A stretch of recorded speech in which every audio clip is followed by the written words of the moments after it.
engineers, and all of those guys have to get paid. So the CEO is making less money than you'd think he'd be making, but he has to pay those engineers.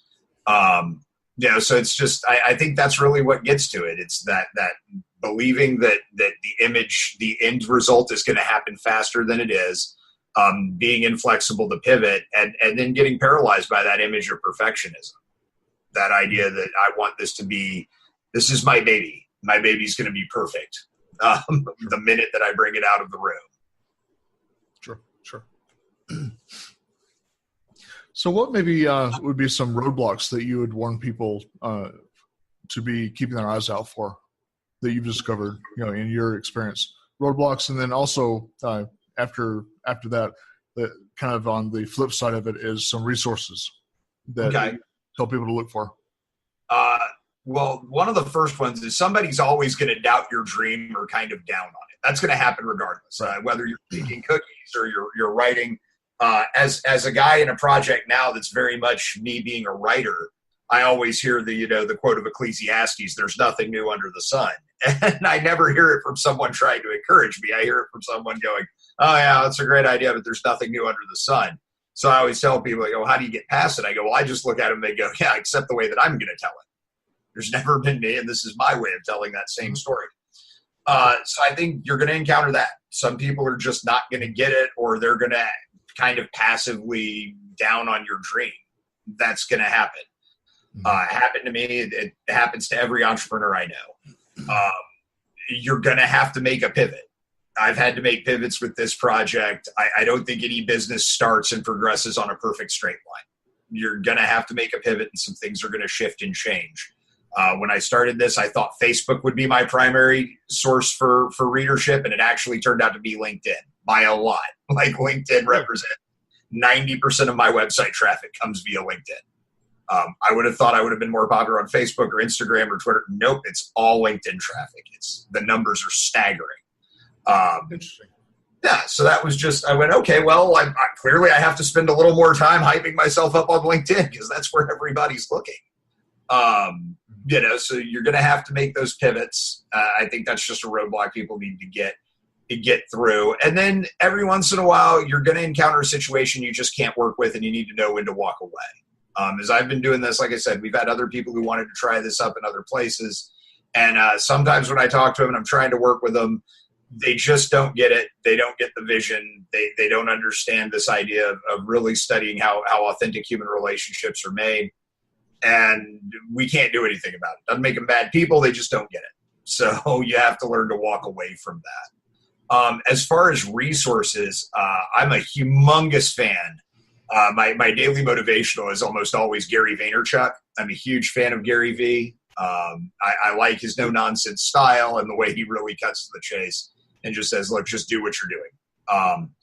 Also, though, I think building that support network is really important. Having those friends and those people that you can call up. I have several on the day when I have like rough days that I just call up and go, man, you got a minute to talk? And we'll chit-chat for a few minutes and just go back and forth on it. Because, you just have to have that support system. Those people, and hopefully they're people that realize they don't have to understand what you're trying to do or completely get it. They just want to support you. What is it? Sure. Keith Ferrazzi calls those lifeline relationships, right? You got to build those lifeline relationships. Right. And then third is, especially if you're talking about entrepreneurs or whatnot, find an incubator, find an accelerator or some program that builds the community of entrepreneurs. I'm really involved in 1 Million Cups in Charleston. That's been my big network that I've used, my community. So when I was getting started and said, man, I got to meet 100 people, and I'd really not want to go out every single day and randomly introduce somebody. I wonder if I could schedule a few meetings out. So I stood up at a 1 Million Cups meeting and said, hey, I'm doing this thing and I need to meet some people. So if you've got someone I could meet, let me know. Then they came up with that advice and all of those things, people I didn't know. So I think being part of those communities, those accelerators, those groups, and they're with the internet and everything else, they're so easy to find. And they provide you, again, just another support mechanism. Absolutely. Good words. So what would be something maybe that you had done, wish you had done earlier in your life that you didn't do? Is there anything that really glares at you? right after I got out of the military, I kind of wish I'd started this. So I got out of the military 2 years ago. And I always say 2 weeks after I got out of the military, my wife decided to get out of our marriage. So I was scrambling. I was looking for a job. I was getting ready to go through a divorce, and I was just trying to find the next thing. And I didn't take the time to figure out what I really wanted to do. I just went, where am I getting paid? Where am I getting paid? What's going on? And so I took those jobs, and I don't regret the things I learned in them. But in the end, it was a lot of stress, and I was unhappy. And fortunately, after a couple of years, I was able to go, hey, I'm unhappy. There's something else I want to do. I'm going to go do that. I just wish, looking back on it, if I could say one thing, I wish that I had maybe started this path a little sooner rather than ride 2 years of kind of being afraid and clinging on and going, oh, no, things got unstable and I got scared, which is normal. That's going to happen. But I wish I'd been a little bit more courageous on this decision back a couple years back. But being here now, I guess, is better late than never. Well, that's true. That's true. So as far as like personal values, we're in a very unique time, here in our society. How would you say that your personal values and your beliefs play a role in what you're doing business wise, and how would you advise other people to incorporate their belief systems into their business? So I come from that military logic of core values, right? Like when we were all in the service, we all had core values. So the Air Force was always integrity first, service before self, and excellence in all we do. And I held those really tightly through my military career. And even after, those became core values for me just in life. I've got a few added on to that personally, but those are the core of what I do. Those are the core of my business. Those are the core of this project. I don't make a single decision on this project that doesn't line up with my values, to the point where I had someone contact me, goes, hey, I'd love to be on the show and I could get you a whole bunch of publicity and I could help put this out and you could see people and you could do this and write about me and all my network of 50, 60,000 people will see, here's what you need to tell about my business. And I went, well, I'm not a marketing group. I'm not advertising your business. I'm just meeting and talking to people. And they went, well, that's not going to work. And we hit that point and I said, well, integrity with this is integrity is probably my single most important value. And when I looked at what they wanted, I couldn't make them happy and maintain the integrity of myself and the integrity of the project. I couldn't. I would literally just be doing it to try to increase readership, and I would be ignoring everything I kind of set out to start with on this project, this whole non-agenda conversation. So I had to walk away from it. In the end, though, I mean, that was very early on, and that was kind of tough. That was about the second week of this when I had maybe 100 people looking at it. And I went, oh, man, I really feel like I kicked myself in the face there. I could have had all of these extra people. But the counter to that is by having that integrity and by driving it as such a values-driven conversation, that's what captured the imagination of my audience. And from my audience is actually where my team started getting built up from. So I don't have anybody on my team who didn't start out as a member of my audience and then came to me later because of that. Those values will come through. So when people are starting to start businesses, I think it starts with the values. We have these great conversations about culture, right? How do we build company culture? Well, culture builds over time, but it builds from leadership, and leaders' primary job is to set the values for their organization. So if you're building a business, your personal values and what you want for that business have to be there. If you want people to be honest, then you have to be honest, even when it's painful. My godfather was a huge influence raising me, and he always used to tell me the right thing to do is always the right thing. And it's not always the easy thing. It's not always the fun thing, but it is, oddly enough, always the right thing. So I think, make those values the core of your business. Make it the core of what you're doing and make your decisions off of that. It seems harder, but it actually makes life a whole lot easier.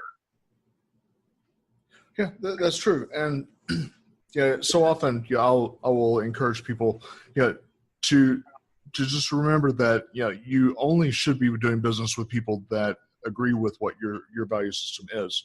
And if you're doing business with somebody that has a different point of view, then at some point it's going to fall apart, and there's going to be a breakdown, and you're going to end up losing a lot more in the long term. Not just time, but sometimes even money. You're going to lose a lot more money in that process because you should have just shaken hands and parted as friends but you proceeded forwards. And so that's why I tell people, just stick to your guns and stick to what your value system is. If you're not compatible, that's okay. It's okay to just move past. Yeah, there's plenty. I come from kind of this abundance mentality. There's more than enough business in this world for everybody. Sure. What you're doing. There are more than enough people to make my audience and everybody else's audience at the same time. So absolutely. If people don't like, someone had critiqued me and said they wanted to see me be more divisive, because a lot of my conversations come from a friendlier spot. Even if we disagree, I try to find common ground with people, because I think right now in this day and age, we have a whole lot of talk about how we argue and disagree. And I wanted to have more conversations about, hey, what do we agree on? I mean, I can find something to disagree on in 5 minutes, but can we build something to agree on? So, I mean, yeah, you're absolutely right. They want that, and they weren't happy with what I was doing. But, well, okay, someone else is arguing. I promise you, there's someone on the news or on the internet somewhere arguing. It won't take long to find them. I'm not going to change what I'm doing and what I believe in because of that. There's just plenty out there. There's too much out there for you to start compromising to try to get every little thing. And I think if you look at the world as an abundant state, then you're great with that. If you look at it as a scarcity state, that's when you start compromising on those values to try to get everything that you can. That's true. It's a good point. Very good point. So when starting this process, and since you're also a veteran, then you had that transition stage. What hurdles have you gone through during that transition period to get you up to where you are now? I think one of the biggest ones, I was just talking about it with someone this morning. One of the biggest ones was, we have that whole mentality in the military of just embrace the suck, right? Like it's just going to be unpleasant and you just have to get through it. My commander used to say to us, bloom where you're planted. Because you're in the military, you don't have a choice of where you go. And I really held on to that. So I was in some places, like I said, I wish 2 years ago I'd done this, but I was in places going, well, I don't love what I'm doing right now, but no, that's fine. It's just unpleasant. We just do it. You go, well, but you don't have to. You can find something you want to do instead of just doing this. That was something you had to do in the military, because the military, we thrive. We're mission operative. Like we have a very intense, very stressful job. We have to embrace those things, but outside you don't have to. I'm amazed at the number of people that I've encountered in the time I got out who are literally miserable right now, and probably making at least one other person miserable at the same time, because they think they have no choice. And the reality is you do have options. So that was a big one for me, was getting out of that logic of that. And there was a hierarchy thing. I was an enlisted guy, so I would go out and meet people in my jobs. When I worked in financial services and all, I'd go out and meet people and go, oh, I can't talk to so-and-so. They're higher ranking. So one of the people we approached with this project on that was a little bit of a jump for me was a woman named Nancy Mace. And Nancy was really big in the late 90s. She was the first woman to graduate the Citadel here in South Carolina. So I'd wanted to meet Nancy Mace for a while. And she is also a state rep in the state assembly of South Carolina. And I had to overcome that military formality where I went, oh, I can't approach her. I can't talk to her. I'm just me. She outranks me, because the staff sergeant doesn't go up to the 4-star general and go, hey, sir, how you doing? You know your place. And the outside world doesn't work that way. So fortunately enough, I had a really great mentor when I got out of here, a guy by the name of Mike. And Mike kind of showed me that, look, the reality is people put their pants on one leg at a time, just like you do. They're just people. So let that hierarchy worry go and just talk to them and approach them as people. And it really was a shift in perspective. So I think those were the two, like getting out of that trying to pigeonhole myself into one level based on rank or status or whatnot.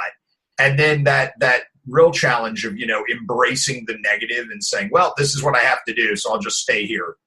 The negative just has to happen. Sometimes it does, sure, but not nearly as much as we pretend it needs to happen.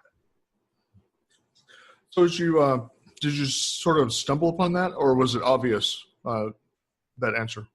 No, I very much stumbled upon that. Okay. I could not have told you about embracing the negative until this project started. I didn't realize it. I was sitting there. It was 4th of July. I was off of work because no one was going to meet with me in my business on